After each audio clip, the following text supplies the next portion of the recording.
Okay, could you give us a brief overview of the incident leading up to the attack itself?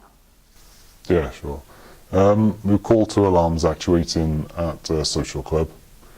Once we were in attendance, we proceeded to the main entrance, where we were confronted by a very large gentleman.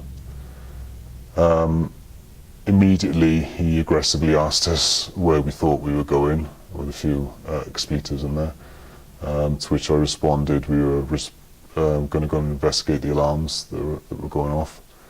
The man who claimed he was in charge of the premises responded saying that you're not coming in, and basically told us to get lost in not such a polite way. He then put his arms on myself and another crew manager and pushed us away quite forcefully. We then sort of said, look, we've got to come in, we've got to deal with this alarm for the safety of your, the people inside your premises, and to which he reiterated, you're not coming in, and at which point we took a step back and requested police to attend via our control. So you had to wait for the police to attend the incident as well? Yeah, we were there, we took a step back, but he persisted, he came towards us. There's a lot of swearing at us and what you do and wasting my time, all this sort of stuff. We sort of had to bite our tongues because he was being very confrontational. Therefore, a good 5 minutes until the police arrived. Do you know how long you were at the incident scene? We were there for 20 minutes. Eventually we were allowed in, but only two of us. Usually we take quite a few of us so we can, because it's a large premise to investigate, but this gentleman, to appease him, we went in, just the two of us, and all the way around the premise then he was literally, face to face with me, swearing, saying, get out of my premise, you're a waste of space, and all this, when all we're trying to do is find out the reason for the alarm, and everybody can get on with their life. The premises was absolutely packed. It was rammed full of people, which he'd been letting back in, and we haven't even discovered why the alarm was gone off yet.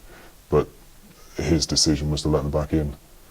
Okay, so something that could have been quite a quick response was drawn out because of this person's behaviour. Yeah, because of his aggressiveness.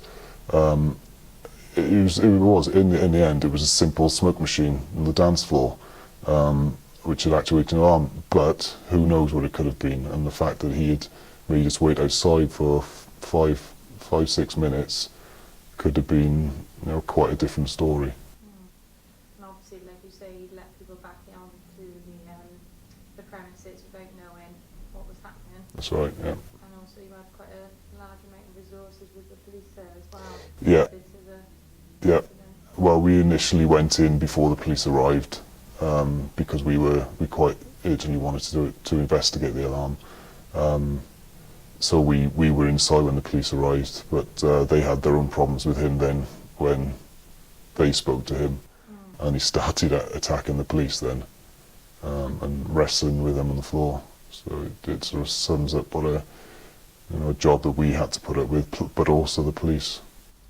I can imagine that was probably quite an intimidating scene, and the person himself was probably quite intimidating. Are you able to say how that attack made you and your colleagues feel? We were initially we were very shocked and a bit taken aback by the attitude of this gentleman from the off. He's a very big lump of a guy, but he, to push two guys back who were not being aggressive, but just basically saying, look, we need to go in and check things out, was a bit, shocking. It turned into a little bit of anger and frustration then, because we couldn't get in to do our job.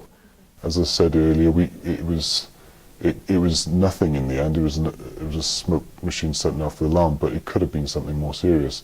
And when you've got patrons going back into the premise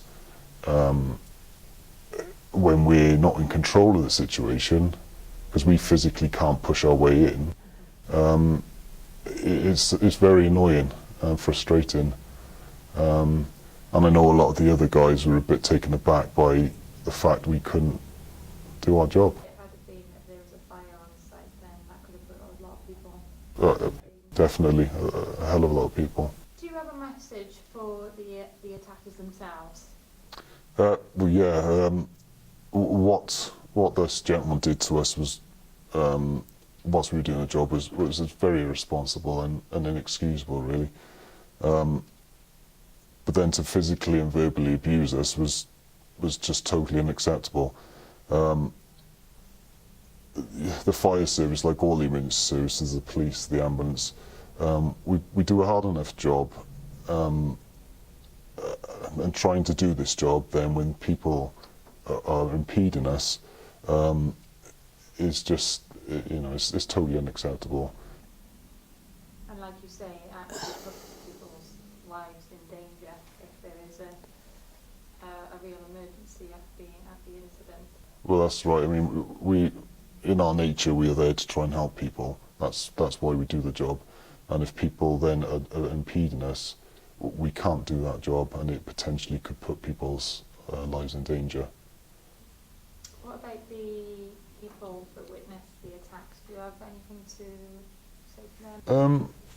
Well, yeah, I mean, we think it's very unacceptable, and I would have thought that generally most members of our communities out there would think it's unacceptable as well. We have attacks on the firefighters are increasing, and this is not acceptable. And anyone who witnesses such attacks should really be stand up and be counted and let these people know that this cannot be tolerated. Definitely. Thanks very much for that, and thanks for sharing that experience with us, and hopefully it will make people think of the consequences. No problem. Thank you. Okay.